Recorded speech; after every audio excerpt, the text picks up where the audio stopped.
আমলিঘাট এলাকায় কৃষি জমিতে জলসেচের জন্য ব্যবহৃত মোটরের ঘর থেকে দুষ্কৃতীরা বৈদ্যুতিক সরঞ্জাম চুরি করে নিয়ে যায়। ঘটনায় ক্ষতির মুখে পড়েছেন স্থানীয় চাষিরা। চাষের মরশুমে এমন চুরির ঘটনায় কৃষকদের মধ্যে চরম উদ্বেগ ও ক্ষোভের সৃষ্টি হয়েছে। কি কি আছিল এখানেতে? এখানে স্টার্টার আসিল, স্টার্টার নেছে তেল আসিল, স্টার্টার এটা লই গেছে কই, তারপর তেলটাও লই গেছে কই। এটা হচ্ছে মেইন সুইচ। এখানে তার আসিল বিভিন্ন তার আসিল, এখানে তার আসিল, এখানে তার আসিল, এখানে তার আসিল। মেইন সুইচ মিটারও আছিল না? মিটার মিটার নাই, মিটারও আছিল না? মিটার আসিল না। এখন এখানে স্টার্টার আসিল, তেল আসিল, এটি সব লই গেছে কই।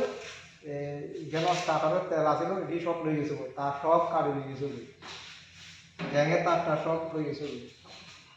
তারপরে মেইন সুইচ এখানে ফালা রাখছে কুলিয়ারে, মেইন সুইচ কুলিয়ারে এরা সব তারগুলো রাখছে। এরপরে এখানে দেখেন এই তেল, এটার মধ্যে তেল আছে, এই দেখেন তেলের বাক্সা রয়েছে। গুণগত তো ইনা লাগাই আছিল না? শুধু তেলের বাক্সা রয়েছে, স্টার্টার দুনুটা লই গেছে।